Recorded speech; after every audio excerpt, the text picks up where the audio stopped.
Hello बच्चों, तो स्वागत है आप सभी का आपके अपने YouTube चैनल गणेशाय वर्ल्ड पर, जहां आप पढ़ते हैं 11th 12th physics chemistry absolutely for free और आपके सारे डाउट होते हैं क्रिस्टल एंड क्लियर। अब आज हम क्या पढ़ने वाले हैं? आज हमारा टॉपिक होने वाला है विद्युत बल रेखाएं। विद्युत बल रेखाएं क्या होती हैं? विद्युत बल रेखाएं, तो ये विद्युत बल रेखाएं रियल में एग्जिस्ट ही नहीं करती, रियल में एग्जिस्ट नहीं करती, इनकी हम कल्पना करते हैं। भाई जीवन में ऐसी बहुत सी चीजें होती हैं जिनकी हम कल्पना करते हैं लेकिन उनका वास्तविकता से संबंध नहीं होता। बहुत गहरी बात बोल दी बेटा ये मैंने, समझने वाले समझ गए। तो कुछ ऐसी ही होती हैं विद्युत बल रेखाएं जो रियल में नहीं होती, हम उनकी सिर्फ क्या करते हैं? कल्पना करते हैं। तो विद्युत बल रेखाएं एक ऐसा काल्पनिक निष्कोण, निष्कोण मतलब कि उनमें कोई कोण नहीं बनेगा, निष्कोण वक्र होंगी, निष्कोण वक्र होंगी। कैसी? निष्कोण वक्र होंगी, जिन पर क्या हो सकता है? जिन पर एकांक धनावेश गति कर सकता है। क्या होती हैं विद्युत बल रेखाएं? परिभाषा: विद्युत बल रेखाएं विद्युत क्षेत्र में खींचा गया वह काल्पनिक निष्कोण वक्र हैं जिस पर एकांक धनावेश गति करता है। ये तो हो गई भैया विद्युत बल रेखाओं की परिभाषा। अब इनके पॉइंट एक एक करके हम लिखते हैं और इनको समझते हैं एक एक करके। तो समझना क्या है अब हमें समझना है विद्युत बल रेखाओं के गुण, कि उनके गुण आखिर होते क्या। तो सबसे पहला गुण है कि जो विद्युत बल रेखाएं हैं यह हमेशा कहां से निकलती हैं? यह हमेशा धनावेश से निकलती है। हमेशा कहां से निकलती हैं? धनावेश से। और हमेशा समाप्त कहां होती हैं? ऋणावेश पर। हमेशा निकलती कहां है? हमेशा निकलती हैं धनावेश से। ये धनावेश से निकलेंगी, ये धनावेश से निकलेंगी। कहां से निकलेंगी? धनावेश से। और कहां समाप्त होंगी? ऋणावेश पर। धनावेश से निकली और समाप्त कहां हुई? ऋणावेश।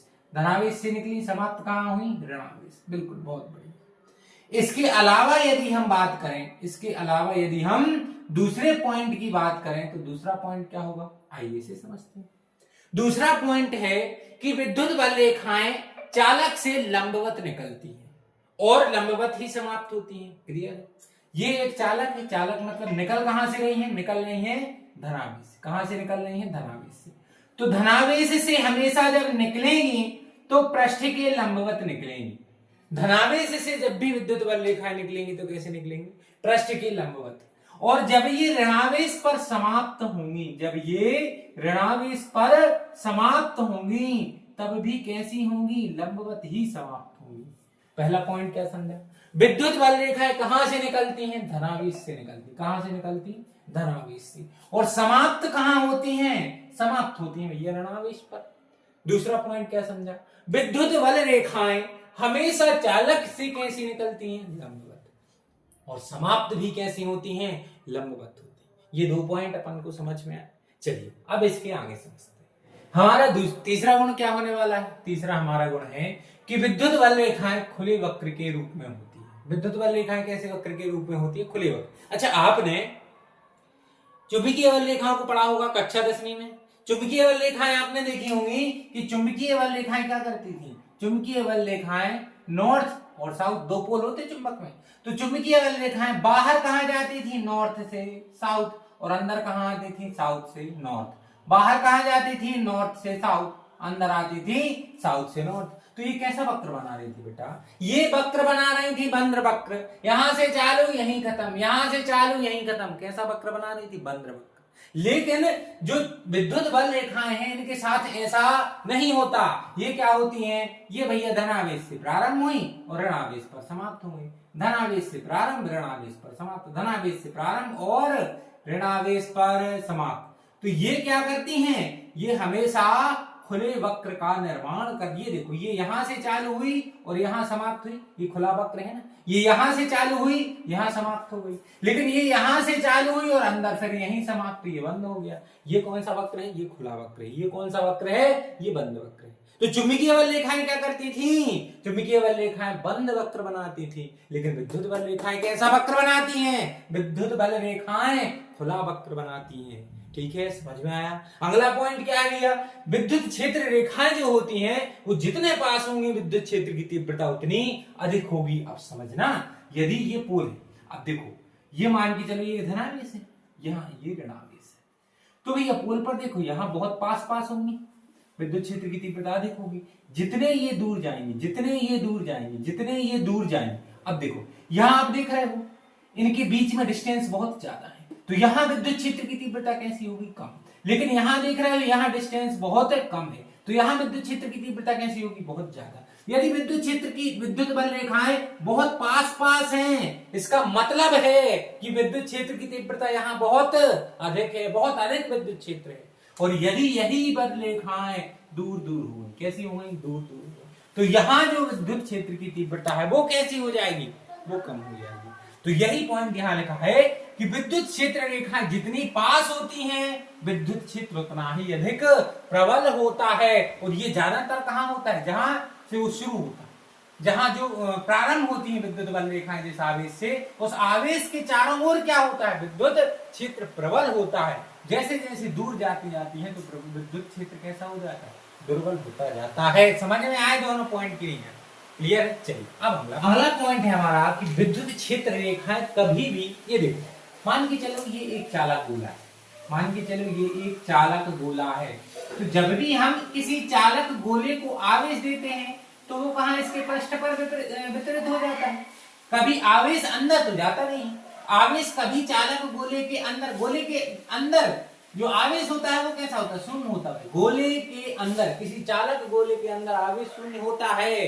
क्लियर हुआ ना? हमेशा जब हम आवेश देते हैं तो वो पृष्ठ पर ही क्या हो जाता है? वितरित हो जाता है। इसीलिए जो विद्युत बल रेखाएं हैं, विद्युत क्षेत्र रेखाएं हैं, विद्युत बल रेखाएं हैं, ये कभी भी गोले के अंदर प्रवेश नहीं करती। ये हमेशा कहां से होकर जाती हैं? ये हमेशा गोले के बाहर से होकर ही जाती हैं।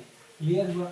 ये भी इंपॉर्टेंट पॉइंट है, ये इंपॉर्टेंट पॉइंट है, इसको हमें याद रखना है। इसके अलावा एक और मोस्ट इंपॉर्टेंट पॉइंट है, कई बार इससे क्वेश्चन बन के आते हैं कि विद्युत क्षेत्र रेखाओं की किसी बिंदु पर खींची गई स्पर्श रेखा उस बिंदु पर विद्युत क्षेत्र की तीव्रता बतलाती है। मान के चलो ये ये धनावेश और ये ऋणावेश, ये धनावेश और ये ऋणावेश, विद्युत बल रेखाएं कहां से कहां जाएंगी? धनावेश से ऋणावेश की ओर, धनावेश से ऋणावेश की ओर। यदि हम इसके किसी भी बिंदु पर एक स्पर्श रेखा खींचे, क्योंकि धनावेश से ऋणावेश जा रहे थे, स्पर्श रेखा भी इसी साइड पे चाहिए, तो यही क्या हो जाएगी? यही हो जाएगी विद्युत क्षेत्र की दिशा। इस बिंदु पर यदि हमने इस बिंदु पर स्पर्श रेखा खींच दी तो इस बिंदु पर विद्युत क्षेत्र की दिशा क्या हो जाएगी? इस बिंदु पर विद्युत क्षेत्र की दिशा ये हो जाएगी। यदि हमने इस बिंदु पर क्या कर दी? यदि हमने इस बिंदु पर एक स्पर्श रेखा खींच दी तो इस बिंदु के लिए विद्युत क्षेत्र की दिशा ये हो जाएगी। यदि ये पहला बिंदु है तो यह पहले बिंदु के लिए विद्युत क्षेत्र की दिशा, यदि ये दूसरा बिंदु है तो ये दूसरे बिंदु के लिए विद्युत क्षेत्र की तीव्रता की दिशा है, और यदि ये तीसरा बिंदु है तो ये तीसरे बिंदु के लिए विद्युत क्षेत्र की तीव्रता की दिशा। मतलब कि किसी भी बिंदु पर यदि हम क्या खींच दें? एक स्पर्श रेखा खींच दें, किसी भी बिंदु पर यदि हमने स्पर्श रेखा खींची तो वह स्पर्श रेखा उस बिंदु पर क्या बतलाएगी? विद्युत क्षेत्र की दिशा हमें प्रदर्शित करेगी। इससे क्वेश्चन भी बनकर आता है, तो हम चलिए उस क्वेश्चन को समझते हैं। ये बहुत इंपॉर्टेंट प्रश्न है, परीक्षा की दृष्टि से बहुत ही ज्यादा महत्वपूर्ण प्रश्न है, तो भैया इसको हमें समझना है। समझ जाएंगे तो अपने आप याद हो जाएगा। क्या कह रहा है क्वेश्चन कि क्या कारण है कि विद्युत बल रेखाएं एक दूसरे को प्रतिच्छेद नहीं करती? इसके पहले हमने विद्युत बल रेखाओं की एक प्रॉपर्टी पढ़ी। क्या प्रॉपर्टी पढ़ी? कि भाई यदि ये विद्युत क्षेत्र रेखा है, विद्युत बल रेखा है, यदि हम इसके किसी बिंदु पर एक स्पर्श रेखा खींच दें तो वह क्या प्रदर्शित करेगी? तो वह उसकी विद्युत क्षेत्र की जो तीव्रता की दिशा है उसको प्रदर्शित करती है। उस बिंदु पर जो स्पर्श रेखा है वो क्या प्रदर्शित करती है? वह प्रदर्शित करती है विद्युत क्षेत्र की तीव्रता की दिशा। अब मान के चलो, क्या मान के चलो भाई? मानना तो पड़ेगा, हमेशा से मानते आए, फिर से मान के चलो कि भाई ये जो दो विद्युत रेखाएं थी इन्होंने एक दूसरे को क्या कर दिया? प्रतिच्छेद। ये विद्युत क्षेत्र रेखा, इसको हमने E1 नाम दिया, ये विद्युत क्षेत्र रेखा, इसको हमने E2 नाम दिया। यदि ये दोनों प्रतिच्छेद कर गई तो यहां ये देखो ये प्रतिच्छेद बिंदु बना। इस बिंदु पर E1 के लिए तीव्रता ये हो जाएगी, इस बिंदु पर E1 की दिशा ये हो जाएगी, और इसके कारण देखो E1 के लिए स्पर्श रेखा ये हो गई और E2 के लिए स्पर्श रेखा ये हो गई, E2 के लिए स्पर्श रेखा ये हो गई। देखो ये बिंदु है, ये E1 रेखा है। कौन सी रेखा है? E1। अब इस पर जब हमने इस पर से रेखा खींची तो इस बिंदु के लिए ये यहां गई, ये हो गई दिशा। और E2 के लिए हमने जब इस पर से रेखा खींची तो ये हो गई दिशा। तो क्या एक इसी बिंदु के लिए हमें कितनी दिशाएं मिल गई भैया? हमें 2 दिशाएं मिल गई।